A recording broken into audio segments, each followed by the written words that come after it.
Você entra lá no Instagram e tem aquelas fotos maravilhosas, parece que a pessoa tem uma vida assim impecável. Né? Se é num Instagram mundano, a pessoa posta lá fotos de viagens, fotos de comidas caras e tal. No dia a dia é arroz com ovo. Né? No dia a dia é contando as moedinhas para pegar o busão para ir trabalhar. Né?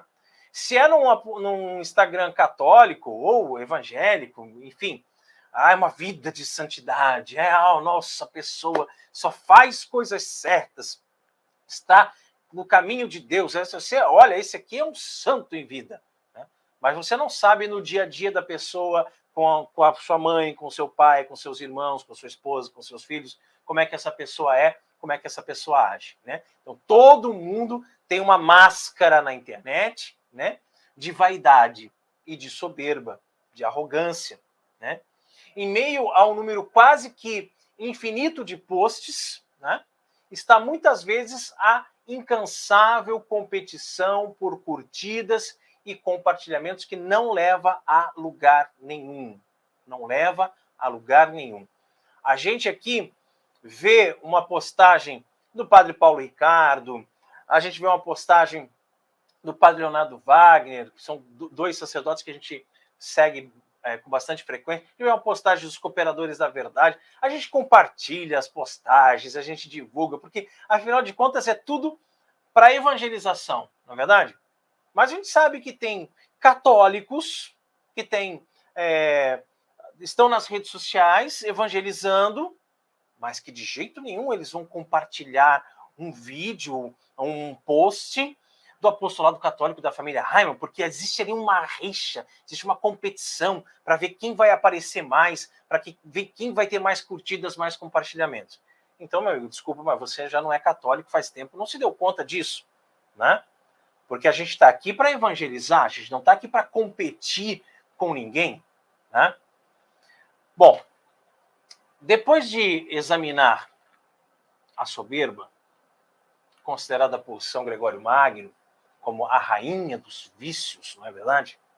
Nós vamos olhar bem de perto para um de seus efeitos, que nós já falamos bastante aqui, né, Carol? Que é o pecado da vanglória, que é a vaidade. Isso mesmo. Esses dois pecados, né, eles têm a ver com a excelência da pessoa. Santo Tomás de Aquino explica, né? A soberba não é o mesmo que vanglória, mas a sua causa, porque busca a excelência de forma desordenada, ao passo que a vanglória almeja a manifestação dessa excelência, né? Acabam sendo dois pecados muito relacionados. Por isso que São Gregório Magno fala, né, que o efeito direto da soberba é a vanglória, é a vaidade. Vanglória e vaidade são sinônimos, né?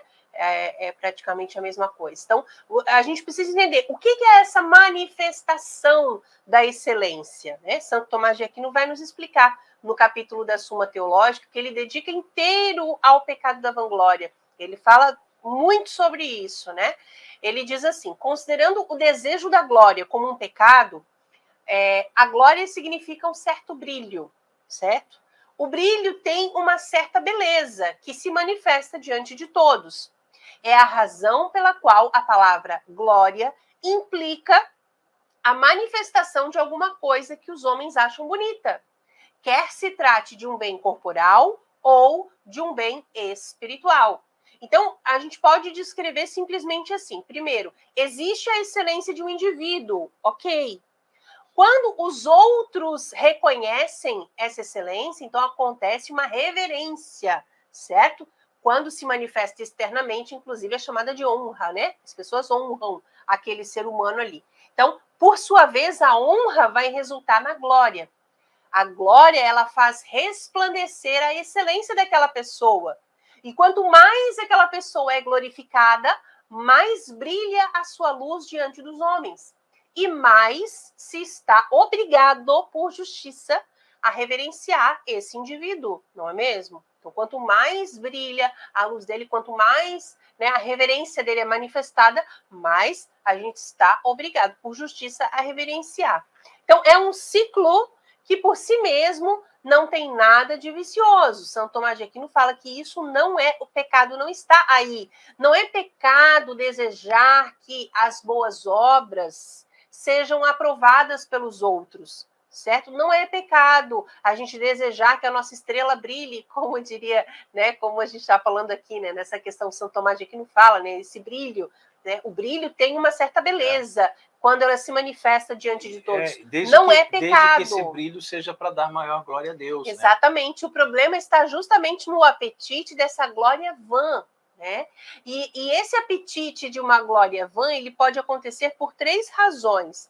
A primeira razão é por causa do objeto que se procura tirar a glória. Por exemplo, quando se procura a glória por algo que não existe ou por uma coisa que não é digna dela, certo? É o caso de um impuro, por exemplo, que se gaba de ter guardado a virgindade, quando na verdade ela não existe mais, né? Ele não é mais virgem, mas ele se gaba de ter guardado a virgindade, ou de ter vivido um namoro santo, ou enfim, né? Agora, também tem aquela questão de um jovem, né? Que acaba se gabando ali por ter bebido mais. Ah, eu bebo todas naquela festa e tal, quando isso não é motivo de glória coisíssima nenhuma, né? E então, é uma coisa muito comum nos nossos tempos, né? As pessoas quererem se vangloriar de coisas que não têm glória nenhuma. Exatamente. Né? Essa questão da bebida é uma, mas tem homens que conversam entre si de quantas mulheres, né, que ficaram. Né? Enfim. Adolescentes de 13, 14 anos dizendo, porque eu já peguei todas, porque eu já perdi a virgindade quando eu tinha 11 anos, não tinha 12 anos. E é mentira, nem é nada. O cara é virgem ainda, mas ele fica contando coisas que ele quer se vangloriar, ele quer brilhar, né? Por coisas erradas, né? E assim, eu fui professor de sala de aula durante 20 anos da minha vida. Gente, eu vi tantas coisas de alunos se vangloriando de coisas erradas, de crimes, né? Porque a minha gangue e tal, porque a gente foi lá e estourou tudo, que batemos em todo mundo, porque a gente roubou, porque não sei o quê, porque a gente fumou maconha, porque a gente fez isso, né? Às vezes era tudo mentira, espirralho, né?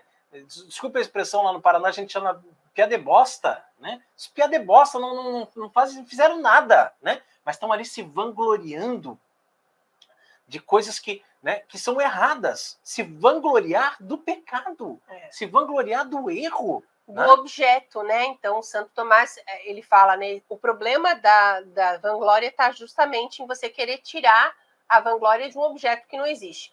E a segunda é você querer tirar uma vanglória da ignorância de quem você procura ganhar uma glória. Por exemplo, no caso de um jogador de futebol que tenta arrancar elogios ali de uma pessoa completamente ignorante naquela matéria, não sabe nem as regras do futebol, né, não acompanha futebol e aquele jogador quer demonstrar ali, fazer dribles, enfim, baixadinhas, né, para ganhar a glória daquela pessoa. Ou então um pianista que está lá, toca muito bem e está lá se apresentando, demonstrando os seus talentos musicais para uma plateia de funkeiros, de analfabetos musicais, certo? Então, pessoas que não entendem de música, acham que entendem, né?